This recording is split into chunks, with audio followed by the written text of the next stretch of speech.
அனைவருக்கும் வணக்கம். சட்டசபையில் வந்து உதயநிதி ஸ்டாலின் அவர்கள் என்ன சொல்லியிருக்கிறாருன்னா, சனாதனத்தை எதிர்ப்போம். எங்க 1000 பிரச்சனை இருக்குது, ஏன் ஊழலை எதிர்ப்புன்னு சொல்லியிருந்தாக்கா நாட்டு மக்கள் கொஞ்சம் நல்லா இருந்திருப்பாங்கல்ல. ஊழலை எதிர்ப்போம் அப்படிலாம் வந்து எதுவும் கொண்டு வரலையே. இப்போ உங்களுக்கு சனாதனத்தில் உங்களுக்கு என்ன பிரச்சனை? ஊழலால் மக்களுக்கு நிறைய பிரச்சனை, சரியா? ஆனால் இந்த சனாதனத்தில் உங்களுக்கு என்ன பிரச்சனை வந்துடுச்சு? உங்கள் தாத்தா வந்தார், உங்கள் அப்பா வந்தார், அடுத்து நீங்கள் வரீங்களா கடவுளை கும்பிட வேணான்னு சொல்லிட்டு? நீங்கள் இல்லை, அடுத்து உங்கள் வாரிசு யார் வந்தாலும் இதை மட்டும் உங்களால் ஒன்றுமே பண்ண முடியாது. சனாதனத்தை அழிக்கவே முடியாது. எங்களுடைய இறை நம்பிக்கையை உங்களால் ஒன்றுமே பண்ண முடியாது.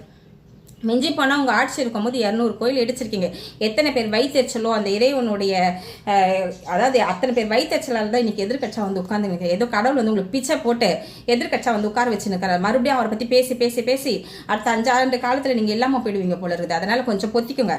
நான் பேசும்போது வேறு எதனா பேசுங்க. நாட்டுக்கு எது முக்கியமோ, அதாவது கிட்டத்தட்ட தமிழ்நாட்டில் வந்துட்டு 80% மக்கள் ஹிந்துக்களாகவும் 20% மக்கள் வந்து கிறிஸ்டின் முஸ்லீமாகவும் இருக்கிறாங்க. எல்லாருக்கிட்டையுமே அந்த ஆற்றல், அந்த கடவுள் நம்பிக்கை இருக்குது. அவங்கவுங்க உருவத்தில் வேறுபட்டு இருக்கலாம். ஆனால் எல்லாருமே கடவுள் நம்பிக்கையில் தான் இருக்கிறோம். அதை விட்டு நீங்கள் இந்துக்கள் மட்டும் ஏன் நோண்டிட்டு இருக்கீங்க?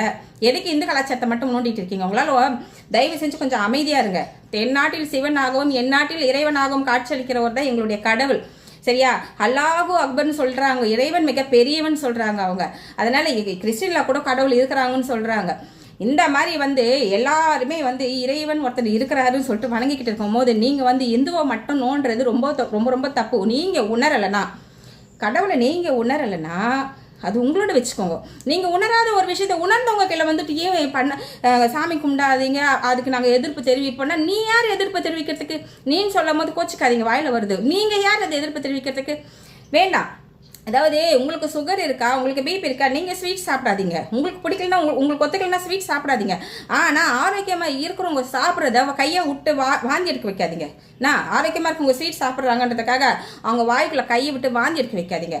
அதனால் நீங்கள் வந்து சனாதனன்ற பேச்சை இதோடு விட்டுருங்க. போதும், கோயிலெல்லாம் இடிச்சது போதும். அந்த பாவம் தான் இன்றைக்கி எதிர்கட்சா வந்து உட்காந்துட்டு இருக்கீங்க. மறுபடியும் வந்து கடவுள் இல்லை அப்படின்னு சொல்லிட்டு எங்கள் வயிற்றெல்லாம் கொட்டிக்கின்னு கடவுள் மேலே வந்து பக்தி இல்லாமல் நீங்கள் வந்து தேவையில்லாமல் மறுபடியும் காணாமல் போயிட போகிறீங்க. அடுத்த 5 வருஷத்து காலத்தில் 5 ஆண்டு காலத்துக்கு அப்புறம் காணாமல் போனாலும் போயிடுவீங்க.